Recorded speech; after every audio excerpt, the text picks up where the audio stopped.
So you aged 20 years in this film, but one day at a time.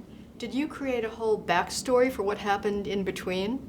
Yeah, I mean, we were blessed with the book that kind of fills in bits and pieces of what we needed to know.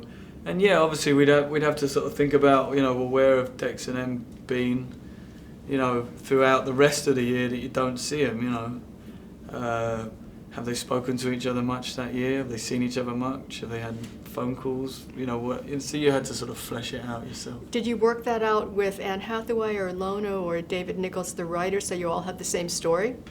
Not massively, no. I mean, it's just a personal sort of thing of you imagine where your character's sort of been for the last year and what it's been up to.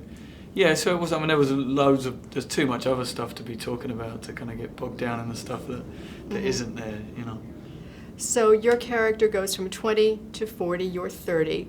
Other than hair and makeup, how did you distinguish among those other ages? And you must have done that very quickly on set every day from one scene to the next. Yeah, well, I mean, the situation and the hair and makeup was a vital part of sort of where you were, and it really helped you to sort of understand, what sort of frame of mind and what sort of place you are in your life and what sort of responsibilities you've now got. If it was, say, a scene with when you're suddenly holding a baby or something like that, it's pretty easy to sort of get into that mindset of that part of Dexter's life, You started off as a musician, didn't you? Yeah, I did. Was there some point where you decided I'm going to act, or did it just kind of happen that you chose one rather than the other? I've sort of been doing both sort of in different ways on and off sort of all since I was about 15 years old. So I was in a band when I was about 15 and played a lot of music.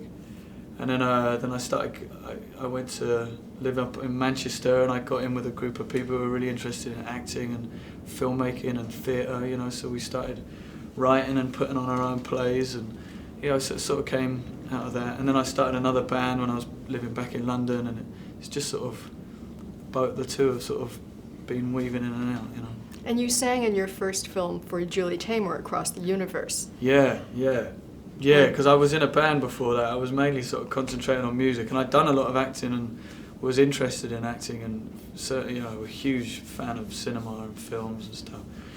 So that was a really nice way to sort of start, I guess, which was to sort of do a bit of both and have it in a film like that. And you told Jimmy Kimmel that you did a workshop for Julie Taymor when she was doing Spider-Man. Yeah, that's initially, right. And Bono sang backup for you. Yes, he did. Yeah. What was the song? It was one of the songs in the play, I guess. I can't remember the name of it now. I'm hopefully going to go and see the play while I'm here in New York. I haven't seen it yet. So you can't sing a little for us? No, there's not. I couldn't even sing it back then. I couldn't even remember the words then. There's no way I can sing it now.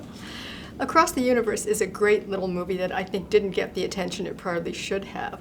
There was a lot more anticipation going into one day. Did you feel any difference on the set because of those expectations? No, not really. No, I mean, I think, I don't know, I've been so used to you just make the film and you sort of find your way and your sort of, how that works for you, and I don't really think about much else, other than how do I make this character sort of come alive.